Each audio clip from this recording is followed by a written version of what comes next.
मैं आपको एक बात बताना चाहता हूं, आपकी पेंशन 2 महीने में बढ़ेगी, जरूर बढ़ेगी।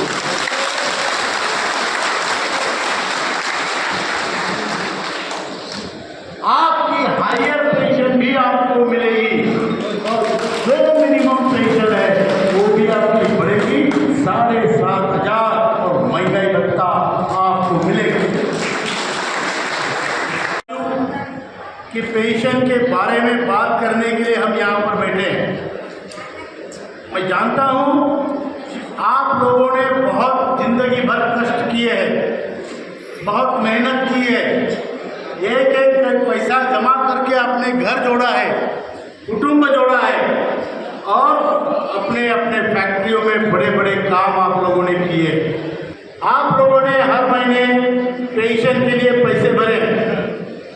पहले हम 417 रुपये भरते थे महीने के, फिर 541 रुपये भरते थे 541, और अभी 1250 1250 रुपीज़ आप भर रहे हैं।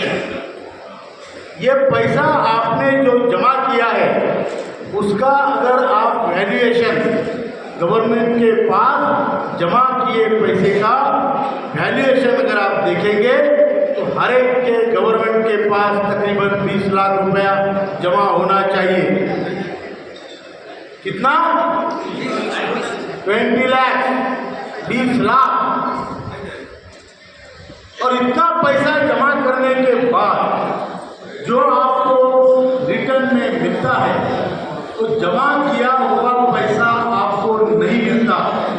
आपका जमा है वो आपको कभी भी वापस नहीं मिलेगा। ये सरकार ने 2008 में नियम बनाया है, मतलब अगर आप बैंक में पैसे डालते तो वो पैसा आपको वापस मिलता, लेकिन सरकार के पास जमा है वो पैसा कभी वापस नहीं मिलेगा। ये सरकार का निर्णय सितंबर 2008 में लिया गया निर्णय है सीबीटी के मीटिंग में। उसके बाद जो आपने 20 लाख रुपए अगर आपके बैंक में होते तो आपको 15,000 तक हर महीने ब्याज मिलता। बराबर है? बराबर है। 20 लाख जमा होते तो 15,000 तो मिलता। बराबर है भाई? यहाँ पूरे इंडिया में, पूरे भारत में लोगों के पेंशन का एवरेज है 1171 रुपया, 1171 rupees average pension all over India. ये बहुत बड़ा अन्याय है, ये बहुत बड़ी जाति है और इसके खिलाफ हम सब लोग मिलकर लड़ रहे हैं। बराबर है? अभी जो 1171 रुपया एवरेज मिलता है, नारायण राव जी 36,60,000, 36 लाख। माधवराव गारू किधर है? माधवराव गारू, आप बोल रहे थे इन महिलाओं को 1,000 से कम पेंशन। मैं आपको बताना चाहता हूँ 36,60,000 pensioners are getting less than 1,000 rupees pension. 1,000 से कम पेंशन पाने वाले की संख्या 36,60,000 है। इसको 1,000 से कम पेंशन, आपको भी 1,000 से कम पेंशन है ना? हिंदी समझ में नहीं आती, बाद में समझ लेना किसी से बात करके।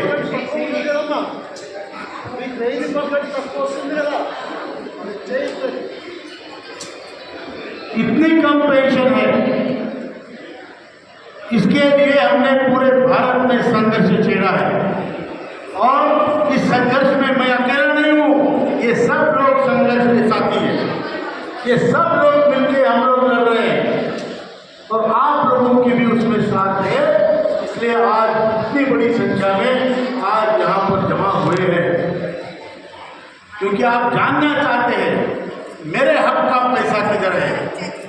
मैंने कमाया हुआ पैसा, मैंने जमा किया हुआ पैसा सरकार मेरे को क्यों नहीं देती, मेरे बुढ़ापे में क्यों नहीं देती।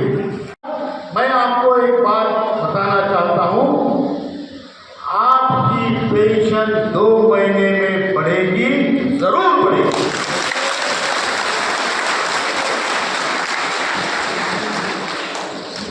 आपकी हायर पेंशन भी आपको मिलेगी और जो मिनिमम पेंशन है वो भी आपकी बढ़ेगी, 7,500 और महंगाई भत्ता आपको मिलेगा। अब किसको मिलेगा? हमारी जो मांग है, हमारी जो चर्चा हुई वो ये है कि जो आपको आज की तारीख में पेंशन मिलती है उसमें आप सरकार या ईपीएफओ मिलके 6,500 और महंगाई भत्ता दे दें। सपोज किसी को 500 रुपये पेंशन मिलती है प्लस 6,500 6,500 प्लस डीए, मतलब 7,000 और डीए। जिसको 1,000 है उसको 7,500 और डीए हमें चाहिए जो मिले। जिसको 2,000 है, जिसको 2,000 है भाई साहब, जिसको 2,000 है उसको 2,000 प्लस 6,500 प्लस डीए, मतलब 8,000 प्लस डीए मिलेगी। हमने जो मीटिंग अभी की है, हमारे आदरणीय नरगुण साहब थे। नरगुण साहब जैसे इंसान बहुत कम पैदा होते हैं। उनकी 2 बार पिछले 6 महीने में 2 बार कैंसर का ऑपरेशन हुआ है, लेकिन एक भी मीटिंग, एक भी सभा उन्होंने भी छोड़ी नहीं। इसलिए महान आदमी हमारे साथ है, हमको जीतना ही जीतना है। भगवान हमको जीत दिलाएगा, पूरी कायनात हमारे साथ, हम जीतेंगे, आप लोग जीतेंगे। आपकी जीत पूरे हिंदुस्तान की जीत होगी, हम सबकी जीत होगी। और इसीलिए इस हिसाब से हमने वहाँ से प्रस्ताव रखा है। 1 घंटे मंत्री जी ने हमें बुलाया था, अभी तक सिर्फ एक ही संगठन ऐसी है, नेशनल एजुकेशन कमेटी, जिसको गवर्नमेंट ने चर्चा के लिए 1 नहीं 50 बार बुलाया है। आदरणीय प्रधानमंत्री जी, प्राइम मिनिस्टर ने हमको 2 बार चर्चा के लिए बुलाया। आदरणीय मोदी जी ने हमारे साथ आधा घंटा की 2 बार चर्चा की है। 4 मार्च 2020, 5 अगस्त 2021 ये चर्चाएं हुई। वित्त मंत्री ने हमारे साथ 2 बार चर्चा की। वित्त मंत्री ने हमें 2 बार चर्चा के लिए बुलाया। दूसरी बार जब बुलाया तो बहुत डिटेल में बात हुई। उन्होंने उनके ट्विटर पे भी डाला कि मैं आज नेशनल एजुकेशन कमेटी के कमांडर अशोक राउत और उनके टीम से मिली, उनसे चर्चा की। ये फाइनेंस मिनिस्टर ऑफ इंडिया का ट्वीट है,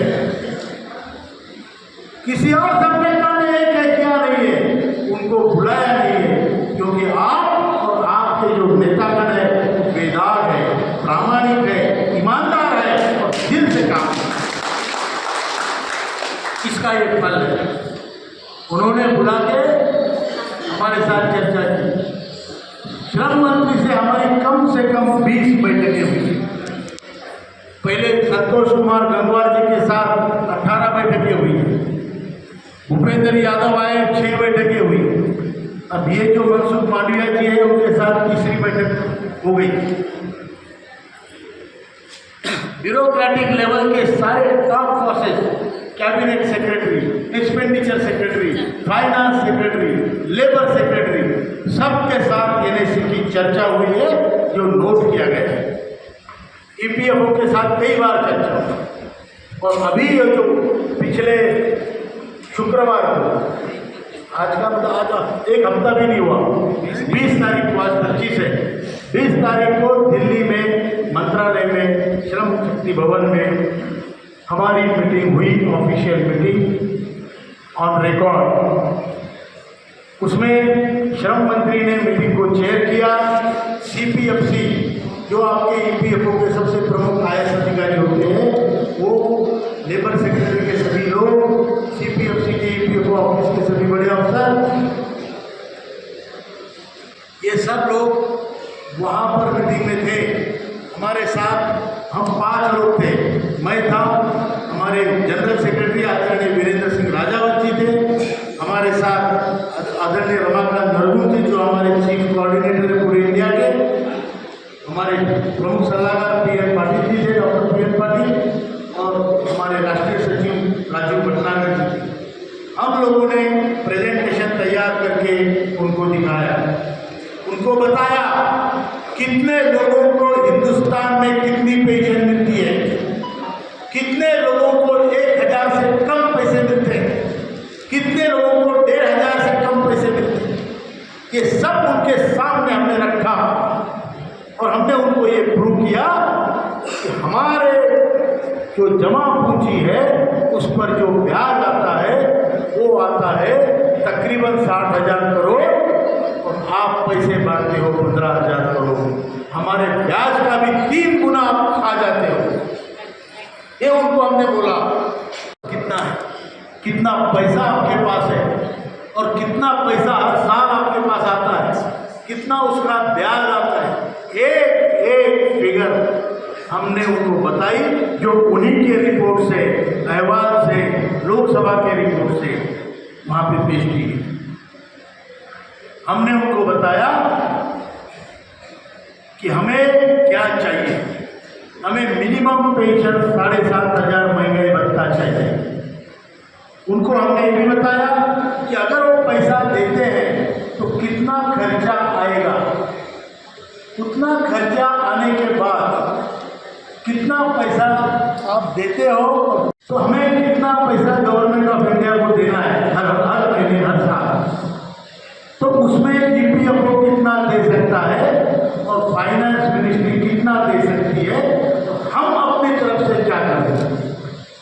तीनों चीजें हमने बोली है और उनको बोला है कि ये काम करना क्यों इम्पोर्टेंट है। हमने उनसे कहा आप भारतीय जनता पार्टी के लोग हैं मंत्री जी, आपका जो असल में जो मुद्दा पहले से एजेंडा में आपके है वो अंत्योदय का आपका आदर्श है।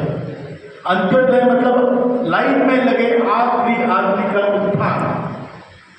तो हमने उनको बताया वो आखिरी आदमी हम है, वो आखिरी आदमी हम है। हमारे पास आरोग्य नहीं है, पैसा नहीं है, उम्र नहीं है, मान सम्मान नहीं है। वो जो लाइन वाला अंत्योदय का आखिरी आदमी है ये हम लोग हैं। उन्हें वो बात समझ में आई,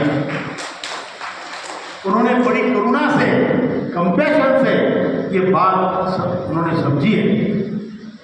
हमने उनको बोला ये भारत देश हमारा, इसकी संस्कृति है मातृदेवो भव, पितृदेवो भव, गुरुदेवो भव। और आज हमारे माता, हमारे पिता उनके घर में अपमानित हो रहे हैं, इंसल्ट हो रहा है उनका, क्योंकि उनके पास 100 रुपये 200 रुपये नहीं होते। उनकी बेटी अगर दिवाली को आती है लेकिन ये बाप उसके हाथ में 200 रुपये नहीं सकता। उसका नाती पोती ग्रैंडसन ग्रैंडडॉटर उसके पास 2 रुपये आते हैं तो हमारे बूढ़े के पास उसको देने के लिए 200 रुपये नहीं है। सर बराबर है कि झूठ है? 25 साल इसके साथ फैक्ट्री में काम किया, वो आदमी मुझे बाजार में मिलता है तो मैं 4 बार सोचता हूँ इसको खाना खिलाऊं कि नहीं खिलाऊं, क्योंकि मेरे पास पैसा नहीं है। ये हमने उनको बताया और हमने ये भी बताया, हमने ये भी बताया कि जब पहली पीढ़ी और तीसरी पीढ़ी का संबंध बना रहता है तो तभी संस्कृति बढ़ती है, तभी संस्कृति का वहन होता है। और इसलिए आप जो फाइनेंशियल एम्पावर करोगे वो बूढ़े लोगों को करो। बूढ़े लोग जब फाइनेंशियली एम्पावर होंगे तो आपको वृद्धाश्रम खोलने की जरूरत नहीं पड़ेगी। बराबर है कि झूठ है? बराबर है। बराबर है क्या? ये सारी बातें कहने के बाद मंत्री जी बोले, राहुल साहब, नरगुन सर वहाँ पे थे, सबने मिलकर प्रेजेंट किया। वो बोले कमांडर साहब अगर मुझे तुम्हारी बात अच्छी नहीं लगती तो मैं 5 मिनट में चला जाता। मैं यहाँ पे 1 घंटा बैठ के आपकी बात सुन रहा हूँ और आपकी बात बिल्कुल बराबर है। तो बोले हमारे गुजरात में जब कोई हम किसी के घर मेहमान जाते हैं तो बच्चों के हाथ में 100-200 रुपये रखते हैं। मैं जानता हूँ आप लोगों की उतनी भी ताकत नहीं है, ये होना चाहिए और हम ये करेंगे तो गवर्नमेंट और भाई भी आपके साथ बहुत मजा है। इसके लिए आप जोरदार तालियां बजा सकते हैं, बजाओ भाई।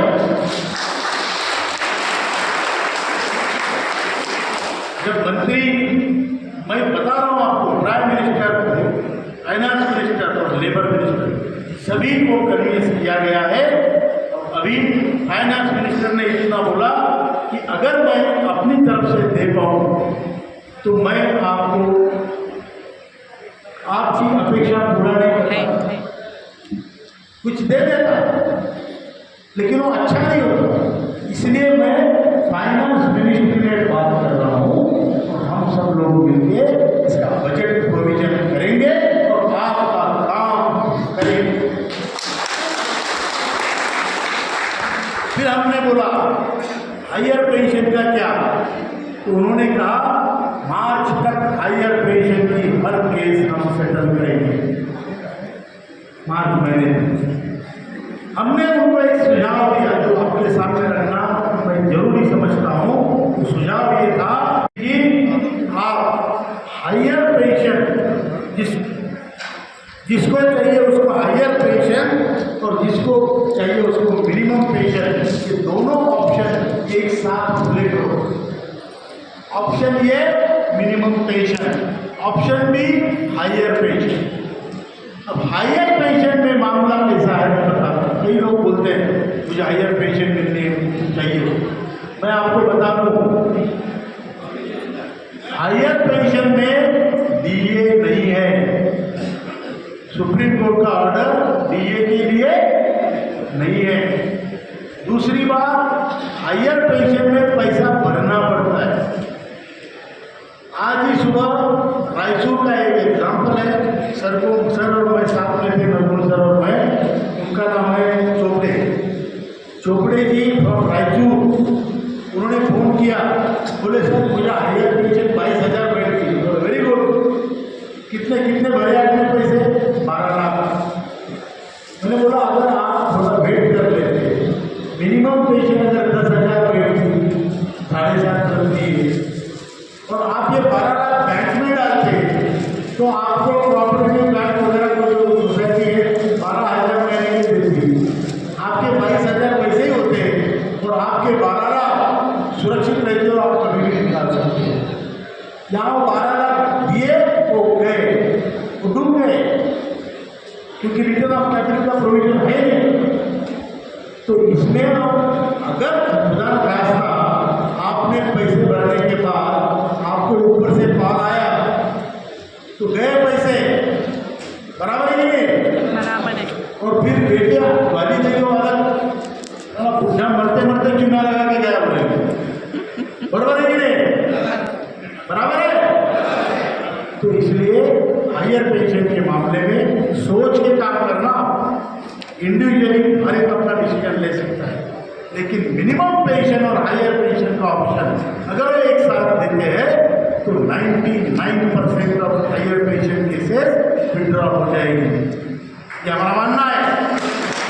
उनको कहा है, हमने उनको ये भी बोला है आरोग्य सुविधा के बारे में आयुष्मान भारत योजना 70 साल के ऊपर के लोगों के लिए चालू हुई है, बराबर 70 साल के ऊपर। हमने बोला कामगारों को 58 साल में रिटायर होने के बाद ये योजना चाहिए, क्योंकि कामगारों का जीवन बहुत कठिन होता है, बहुत श्रम होते हैं अलग अलग फैक्ट्रियों में, तो उनको 58 से आप कैसे कर सकते हैं? मंत्री जी बोले बिल्कुल सिंपल चीज़ है, 70 के बाद आप वैसे आयुष्मान भारत में आ जाओगे। 58 से 70 तक 12 साल का CSI जो कॉन्ट्रीब्यूटरी छोटे से पैसे भर के ये 12 साल में आपको कवर मिलता है वो हम करेंगे। तो सारी चीज़ें उन्होंने बहुत अच्छे से समझी है। अभी हमें 2 महीने जाके हम पूरे भारत को फिर से जागरूक करेंगे और ये आशा पे बैठे हैं कि सरकार हमारा काम करेगी।